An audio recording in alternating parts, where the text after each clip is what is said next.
क्या है संजौली मस्जिद विवाद? सदन से लेकर पूरे देश तक गूंजी जिसकी आवाज।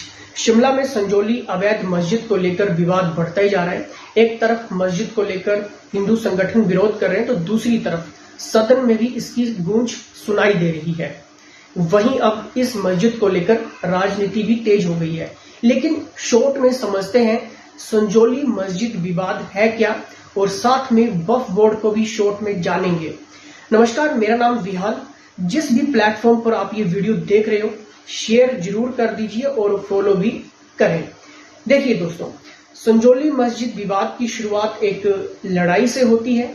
दरअसल मल्याना क्षेत्र में विक्रम सिंह नाम के एक 37 वर्षीय व्यक्ति के साथ कुल 6 लोगों ने मारपीट की थी।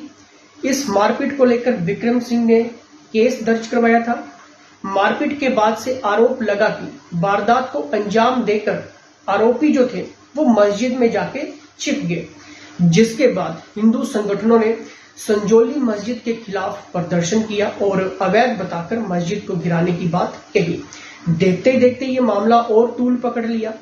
उधर पुलिस ने मारपीट वाले मामले में जितने भी आरोपी थे उन पर कार्रवाई करते हुए उन्हें हिरासत में ले लिया।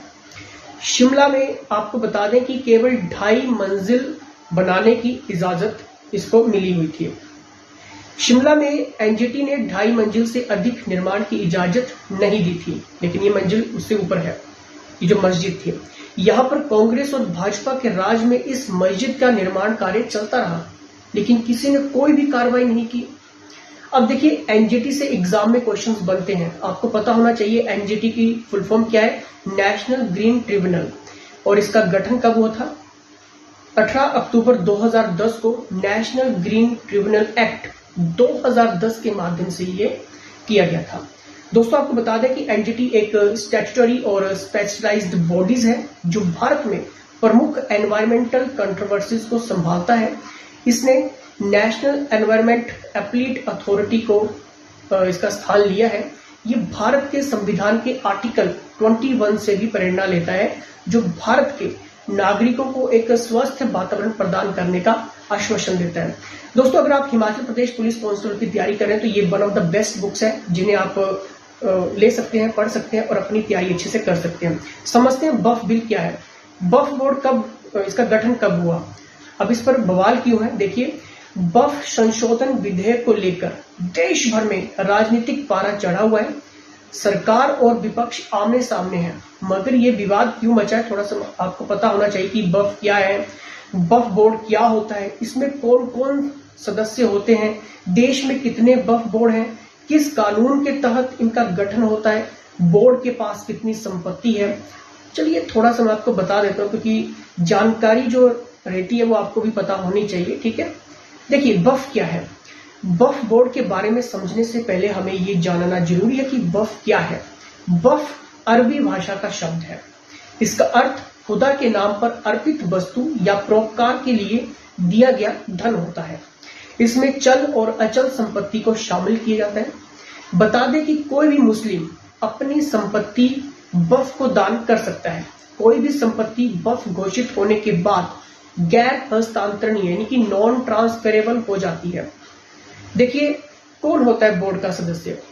वक्फ बोर्ड को मुकदमा करने की भी शक्ति होती है, मैं आपको बता दूं। और इसके अध्यक्ष की बात करें तो देखिए, राज्य सरकार के सदस्य भी हो सकते हैं, मुस्लिम विधायक हो सकते हैं, सांसद हो सकते हैं, राज्यवार काउंसिल के सदस्य हो सकते हैं, इस्लामी विद्वान हो सकते हैं, और वक्फ के मुतलवी को भी इसमें शामिल किया जाता है। आखिर ये वक्फ करता क्या है?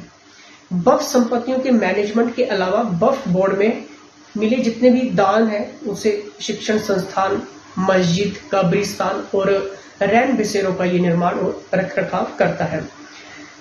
आखिर ये वक्फ एक्ट 1954 है क्या? देखिए, देश में सबसे पहली बार 1954 में वक्फ एक्ट बना। इसी के तहत वक्फ बोर्ड का भी जन्म हुआ। इस कानून का मकसद वक्फ से जुड़े कामकाज को सरल बनाना था। एक्ट में वक्फ की संपत्ति पर दावे और रख रखाव तक का प्रावधान है। 1955 में पहली बार संशोधन किया गया। 1955 में एक नया वक्फ बोर्ड अधिनियम बना।